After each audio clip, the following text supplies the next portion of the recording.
Bonjour à tous et bienvenue sur le plateau d'À la source. Voici les titres que nous allons développer dans cette édition. À Lyon, le procès de Bernard Prénat se poursuit avec des aveux, des révélations et encore beaucoup d'incompréhension. Les persécutions contre les chrétiens s'aggravent dans le monde selon un rapport publié par l'organisation Portes Ouvertes.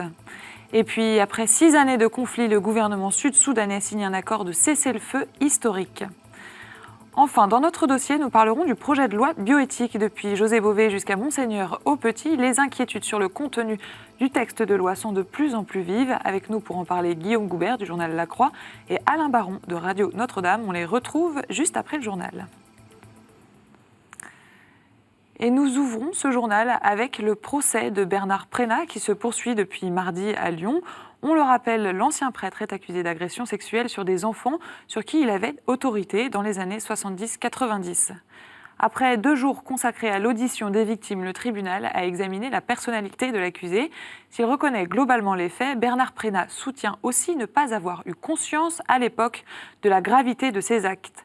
Lors de son audition, il a révélé avoir lui aussi été abusé sexuellement à plusieurs reprises. Pour les victimes, les aveux de Bernard Prénat comme les révélations sont particulièrement douloureux à entendre. Notre journaliste Gabriele Porometto a recueilli la réaction de l'une d'entre elles. On l'écoute. C'est une matinée qui a été très éprouvante et très dure. C'est pas un moment agréable que je souhaite vraiment à personne. Puis il essaye de se dédouaner de ses faits, il essaye de rejeter la faute sur d'autres. Et je suis l'exemple que justement qu'on peut faire l'inverse. C'est pas parce qu'on a été victime d'un vol qu'on devient un voleur, c'est pas parce qu'on a été victime d'un violeur qu'on doit devenir violeur. Et c'est de fausses excuses et c'est minable. C'est forcément quelqu'un de particulièrement déstructuré quand même à un moment donné. On ne peut pas avoir commis, on compte plus en centaines a priori, on compte en milliers si on fait le bilan des chiffres avancés hier, d'agressions sexuelles en étant parfaitement étayé, parfaitement équilibré. Donc c'est là qu'on va avoir besoin justement des experts pour essayer de comprendre les mécanismes internes qui peuvent non seulement conduire aux faits qu'il a commis, mais ce qui nous intéresse beaucoup aujourd'hui, au regard qu'il porte 30 ans après sur ces faits-là, et qui ne nous paraît pas encore un regard complètement satisfaisant, clair, où non seulement les faits, mais leur gravité évidente est assumée. Du côté de la défense, plusieurs experts sont intervenus pour proposer une analyse du profil psychologique de Bernard Prénat. Je suis là comme psychologue, comme psychiatre, et non pas comme moraliste. Et donc, j'essaye de dire ce que c'est au niveau psychique, au niveau de sa personnalité, ce que c'est que ces situations de pédophilie. C'est ce que j'ai essayé d'expliquer, parce que c'est aussi un enfermement psychique dans une pulsion qu'on n'arrive pas à dépasser, et qui fait qu'il y a des passages à l'acte, et qui fait qu'il y a beaucoup de victimes. Non, ce qui est important, c'est que l'expert a véritablement insisté sur le fait que on a approché le comportement d'un homme par rapport à une époque qui est une époque où les valeurs ont changé, où tout s'est modifié. Et je pense que s'il a donné cette place très importante à son analyse sur le changement d'une société, il faut en tenir compte. C'est un homme qui répond aux questions qu'on lui pose. Il est dans son procès.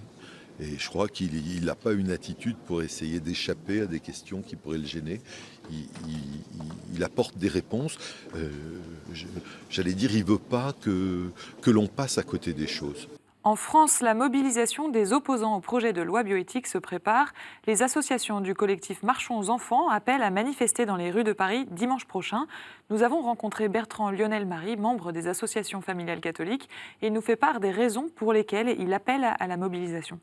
Ce que nous souhaitons surtout, c'est d'interpeller en fait, les Français, les citoyens français sur les enjeux de cette loi de bioéthique. Il est temps de s'en saisir en fait. Et si on arrive à travers cette mobilisation et à travers les relais par les médias de cette mobilisation, justement à sensibiliser les Français sur cette question que j'évoquais au début de technicisation, marchandisation, eugénisme, modification de l'espèce humaine, eh bien là on aura rempli l'objectif. La question, c'est pas de savoir si on sera X milliers ou Y milliers, c'est pas ça en fait la question. La question, c'est est-ce que les Français vont enfin prendre conscience du fait qu'on a ouvert la boîte de Pandore et qu'il est temps de la refermer en fait. Le texte de loi en lui-même suscite de nombreuses réactions. Plusieurs personnalités ont exprimé leurs inquiétudes dans une tribune du journal Le Monde, publiée ce mercredi. Le philosophe Dominique Bourg, par exemple, mais aussi l'ancien eurodéputé José Bové ou encore le docteur Jacques Testard, père du premier bébé éprouvette. Tous affirment ne pas vouloir d'une humanité génétiquement modifiée. Ce texte, écrivent-ils, approfondit en catimini le droit à la modification génétique d'embryons humains à des fins proclamées de recherche. Nous y reviendrons plus longuement tout à l'heure dans notre dossier. Et puis, nous vous en parlions mardi dernier. À Pau, plusieurs statues de la Vierge ont été vandalisées dimanche dernier. Une série de violences qui a provoqué l'indignation et la tristesse des paroissiens concernés. Notre journaliste Inès Houlier est allée à leur rencontre. Reportage. Colère et tristesse, c'est ce qu'ont ressenti les Palois à l'annonce de la destruction de 9 statues de la Vierge Marie dans la région de Pau. Les fidèles de l'église Saint-Jacques étaient très attachés à leurs statues. Avant la messe, j'arrivais assez tôt et j'allais me recueillir devant les statues.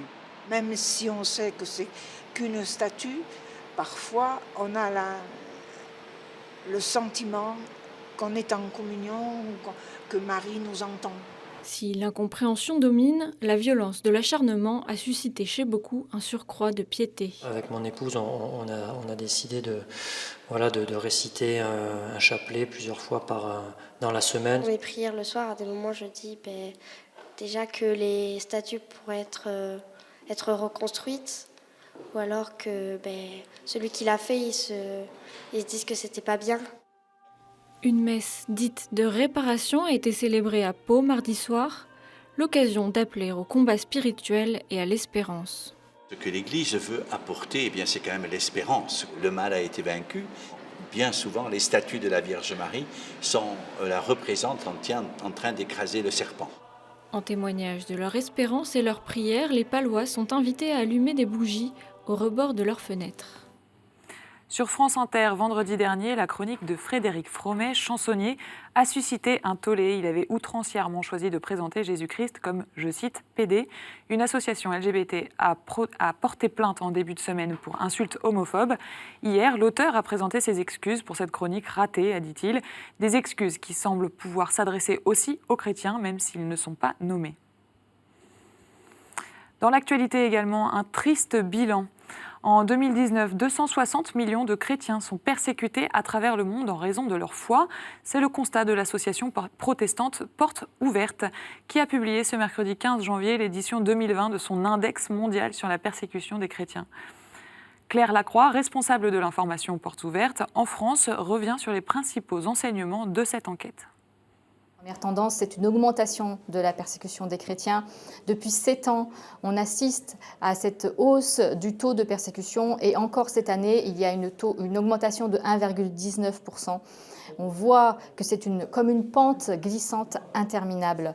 Le nombre de pays en hausse dans l'index mondial de persécution, sur 50 pays, on a 25 pays qui montent dans l'index mondial de persécution des chrétiens.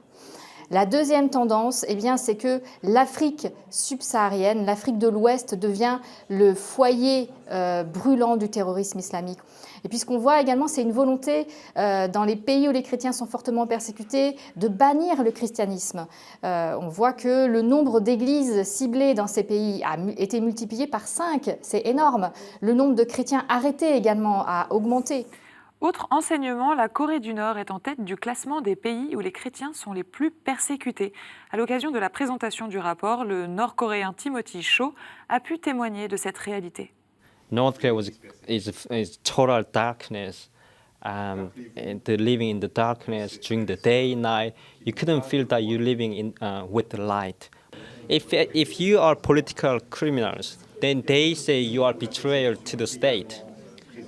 And if you are Christian prisoners, he says you are challenging to the Kim family directly. So it's Kim family is God, is rival those Christian perspective, and Bible by itself comes to explore about Christian ethic and morals. In North Korea, if you have your children, you are a Christian, but you cannot tell your children you are Christian. Then the children will share with their classmates and police come and arrest you. Nous revenons également dans ce journal sur la situation au Sud-Soudan. Un accord de paix historique a été signé dimanche 12 janvier à Rome. Il a été obtenu avec la médiation de la communauté Sant'Egidio. Pour rappel, le Sud-Soudan est en proie à de graves conflits internes depuis son indépendance déclarée en 2011. Cet accord a réuni un représentant du gouvernement ainsi que les chefs de 6 partis d'opposition. Ils se sont engagés solennellement à cesser les hostilités et à laisser les organisations humanitaires locales et internationales venir en aide à la population. Les explications de Mauro Garofalo, le responsable relations internationales de la communauté Sant'Egidio à Rome. À partir de la minuit du 15, il y aura une cessation des hostilités qui engage surtout le gouvernement et les éléments armés des non-signataires. Vraiment, pour la première fois, la famille politique et politico-militaire du Soudan étaient réunie à la même table. Les protagonistes qui ont été exclus par le processus jusqu'à ici, de rentrer dans le dialogue. Tout le monde a pensé que cette rencontre était une réponse au geste du pape François, qui s'est mis en genoux devant la leadership du pays en avril. Donc, ils pensent, et nous le pensons aussi, que c'est une réponse réelle à la demande du pape François de mettre à côté ce qui nous divise, comme le disait Jean XXIII, et de chercher ce qui nous unisse. Voilà pour les actualités retenues ce jeudi. Tout de suite, c'est la revue de presse.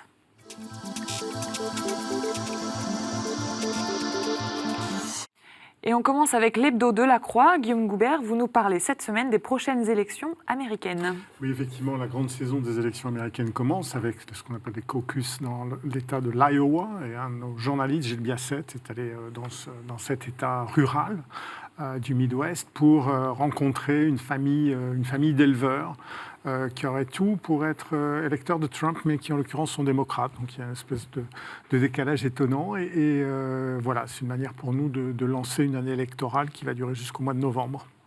Merci beaucoup. Famille chrétienne consacre sa une aux fiancés qui ne partagent pas la foi. Le magazine propose des éléments de réponse, notamment pour les parents concernés. Et puis on retient aussi cette semaine le débat entre Albéric Dumont de la Manif pour tous et Laurent Landat, membre du Dicaster pour la famille au Vatican. Les deux hommes s'interrogent à la veille de la manifestation contre la PMA prévue dimanche. Comment être enfin audible ? À la une de la vie, Benoît XVI et le pape François, le magazine consacre un dossier au livre coécrit par le cardinal Sarah et Benoît XVI, un plaidoyer pour le célibat selon l'hebdo, mais aussi une interrogation sur le statut et le rôle du pape émérite. Malgré la polémique qu'aura engendré la publication de cet ouvrage, le magazine rappelle que depuis 2013, les relations entre les deux hommes ont toujours été fraternelles. Dans un tout autre registre, le Pèlerin enquête cette semaine sur le remboursement des lunettes et des prothèses dentaires. Le magazine entend décrypter, je cite, le vrai coût de la gratuité, promis par la réforme santé entrée en vigueur au début du mois de janvier. On retiendra également cette semaine l'entretien avec l'historienne Hélène Carrère d'Ancos, qui publie un ouvrage sur les relations entre la France et la Russie.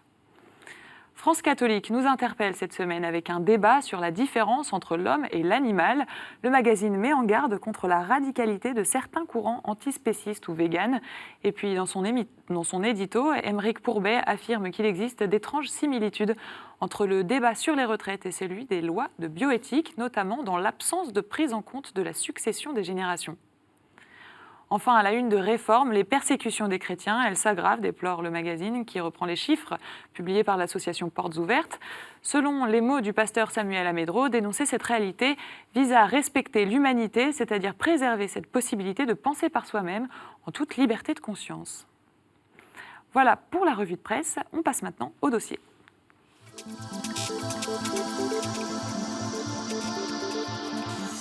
Et dans notre dossier, nous retrouvons Alain Baron de Radio Notre-Dame et Guillaume Goubert de La Croix. Bonsoir à tous les deux. Bonsoir. Et merci d'être venus sur ce plateau. Alors, tout d'abord, on parle aujourd'hui beaucoup du mouvement social sur la réforme des retraites qui occupe presque tout le champ médiatique. Pour autant, le calendrier législatif suit son cours. Le projet de loi bioéthique va être bientôt examiné par les sénateurs en séance la semaine prochaine. Peu de médias en parlent. Quelle est votre réaction ? C'est-à-dire qu'effectivement, le projet de loi est passé en première lecture à l'Assemblée nationale sans grande péripétie. Le Sénat n'est pas classiquement considéré dans l'actualité politique comme une étape très importante. Au même moment, il y a une très grosse actualité par ailleurs qui est celle de la réforme des retraites, donc il n'est pas très surprenant que les projecteurs soient dans cette direction-là. Cela dit, ce n'est pas une raison pour se taire et ne pas défendre ses convictions sur ce texte. Et c'est ce que vont faire les associations qui défileront dimanche prochain. C'est ce qu'ont fait ces jours-ci les plusieurs évêques, et également, vous avez cité des personnalités civiles qui se sont exprimées dans le monde. Alain Baron, une réaction? Oui, c'est vrai que compte tenu du mouvement social qui existe depuis plus d'un mois maintenant, le débat au Sénat est passé très inaperçu. Et on sent bien que les organisateurs de la manifestation de dimanche ont un petit peu de mal à rameuter leurs troupes. Bon, c'est pas pour autant, je suis d'accord avec Guillaume Gaubert, qu'il ne faut pas en parler et rappeler les positions traditionnelles notamment des évêques catholiques qui ont pris position. Lundi, il y a eu un communiqué de la conférence des évêques, et pas plus tard qu'hier, Monseigneur Aupetit, archevêque de Paris, a pris position aussi assez nettement, sans parler de la manifestation, mais il a rappelé les positions traditionnelles de l'Église sur ce sujet. Alors justement, vous parlez de Monseigneur Aupetit et de son communiqué qui vient après un autre communiqué de la part de la conférence des évêques de France. L'Église prend parti, s'affirme en tout cas, affirme sa position. Monseigneur Aupetit, avec des mots assez durs, assez forts, il dit « s'ils se taisent, les pierres crieront », pour reprendre la Bible. Est-ce que cette gravité est justifiée pour vous ?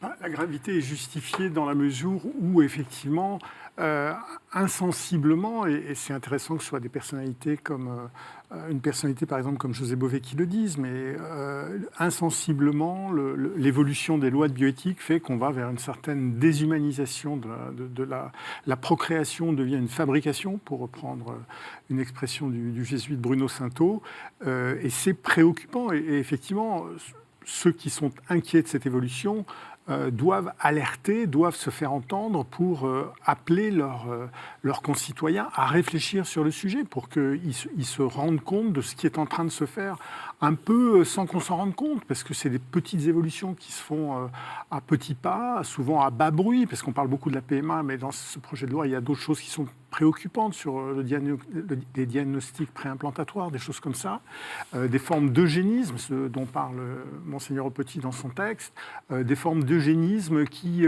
passent presque inaperçues. Et effectivement, ceux qui sont attentifs à ces sujets, qu'ils soient croyants ou non croyants, ont raison de s'exprimer pour dire « attention, cela mérite réflexion, n'allons pas dans cette direction sans nous en rendre compte ». Alain Baron, c'est grave selon vous? Monseigneur Aupetit a raison de se prononcer comme il le fait? L'archevêque de Paris est tout à fait dans son rôle de rappeler certaines évidences.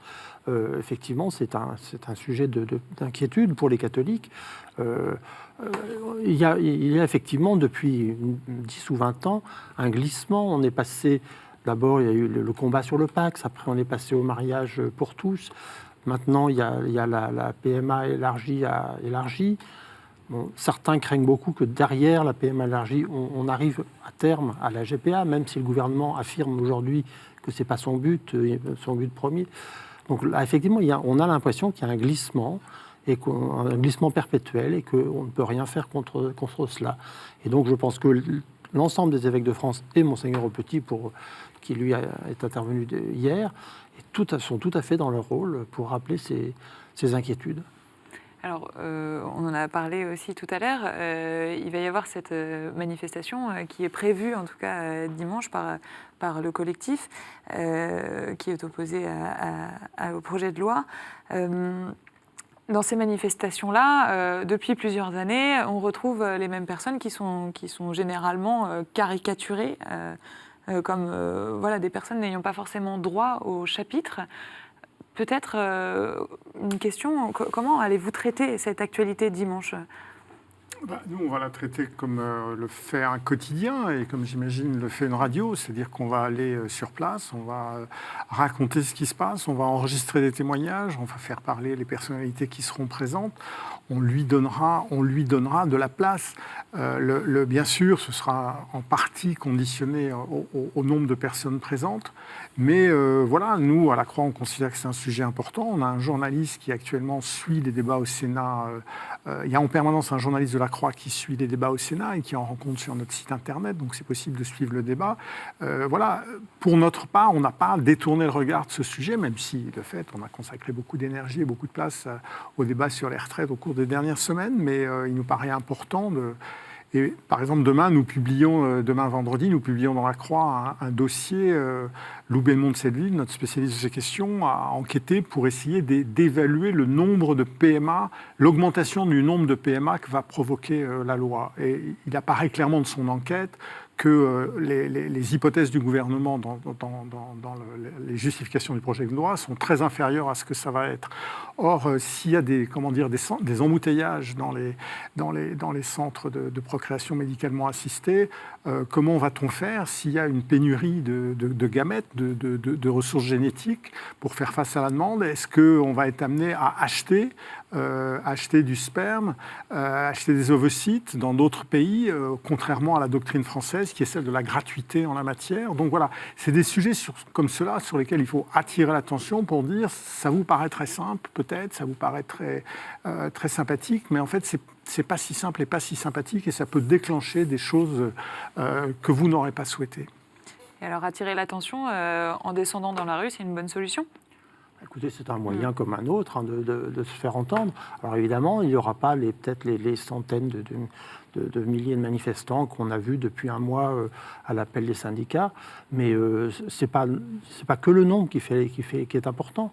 C'est bien que le gouvernement se rende compte qu'il y a des gens qui sont pas contents ou voire inquiets, et je pense que l'inquiétude est réelle, effectivement. Nous avons donné la parole cette semaine à la députée Agnès Steel, qui était, elle est connue maintenant, puisqu'elle était En Marche, députée d'En Marche, et elle s'est fait virer d'En Marche, justement à cause de son opposition à ce projet de loi. Donc on voit bien que, y compris dans le mouvement majoritaire, il y avait quelques voix discordantes. Cette dame a eu beaucoup de courage, elle a rappelé sur notre antenne les enjeux de ce projet de loi, mais je pense que c'est tout à fait légitime de descendre dans la rue. En plus, ça se fera calmement, il n'y aura pas, à mon avis, il n'y aura pas de black bloc, il n'y aura pas de casseurs, donc il n'y a pas de raison de s'interdire ce moyen de manifester.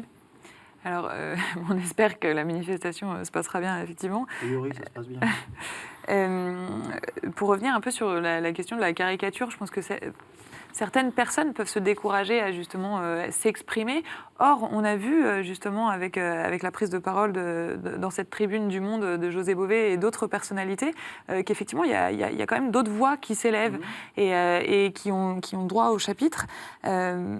José Bové s'était déjà prononcé en 2014 face aux chrétiens contre la PMA. Il renouvelle encore aujourd'hui cette position. On ne peut pas dire qu'il est conservateur, lui. Non, effectivement, il a une forme de cohérence. Il dit, si je suis contre les organismes génétiquement modifiés dans l'alimentation, je dois être également attentif à ces dangers-là quand il s'agit de la reproduction humaine. Et effectivement, on aimerait qu'il y ait davantage d'écologistes qui essaient de faire preuve de cette forme de cohérence. Malheureusement, il y a une sorte de dissociation souvent dans les esprits où on considère que ça c'est de l'ordre de la vie personnelle et de la vie privée et que ça n'a rien à voir avec la vie de la cité. Et en fait, c'est une erreur complète parce que les deux choses sont évidemment liées et les questions demandent la même prudence. En fait, c'est un enjeu de prudence auquel appellent les opposants. C'est de la plupart des opposants. C'est de dire attention, n'allons pas dans une direction qui est mauvaise pour la communauté humaine et viendra forcément un moment où les personnes prendront conscience pour se dire ah non, on n'a pas voulu ça, qu'on commencera à avoir des avortements selon le sexe de l'enfant. Il y a des personnes qui diront oh, bah non, quand même pas. Voilà, et ayez conscience que c'est dans cette direction-là qu'on avance et qu'il serait peut-être temps de s'arrêter sur ce chemin-là. Est-ce qu'on peut être audible encore aujourd'hui ou comment faire pour être audible sur ces sujets-là qui sont graves? Je repense à un slogan de François Mitterrand autrefois, c'est la force tranquille. C'est la force tranquille des gens qui manifestent tranquillement. Encore une fois, je ne pense pas qu'il y ait d'heurts, sauf s'ils sont provoqués par des gens extérieurs à la manifestation, mais il n'y a pas de raison qu'il y ait des casseurs ce dimanche. Je pense que c'est vraiment une force tranquille, les gens doivent s'exprimer tranquillement. Alors ils chantent un peu, ils ont des slogans, mais bon, moi je trouve ça tout à fait audible. Alors après, on peut les caricaturer, bien sûr. Certains diront, voilà, c'est toujours les mêmes avec des rubans dans les cheveux, des Loden et des Neuilly Auteuil-Passy qui défilent. Bon, c'est un peu facile quand même. Je pense que personne n'est dupe, c'est pas ça. Alors pour revenir peut-être sur le contenu du projet de loi, on va devoir conclure avec ça. Sur quoi porte votre attention justement dans le projet de loi? Parce qu'il y a beaucoup de choses, il n'y a pas que la PMA. Quels sont selon vous les points les plus importants? Je parlais tout à l'heure des questions Alors il y a les questions de recherche sur l'embryon, où on avance de plus en plus vers un régime d'autorisation presque automatique des recherches, sans se poser la question de savoir quelle est l'utilité réelle de ces recherches, alors qu'autrefois les recherches étaient très réglementées et soumises à un régime d'autorisation préalable. On va vers un système de plus en plus ouvert et qui donc laisse de plus en plus d'espace pour des manipulations, justement. Et je pense que ça fait partie des choses auxquelles il faut faire extrêmement attention, auxquelles il faut être extrêmement attentif. Et peut-être que... Enfin, je veux dire, il faut pas regarder uniquement la question de la PMA, il faut aussi regarder le reste. Alors Baron, les points de vigilance pour vous? C'est la boîte de Pandore, hein. C'est tout à fait ça, il faut faire attention.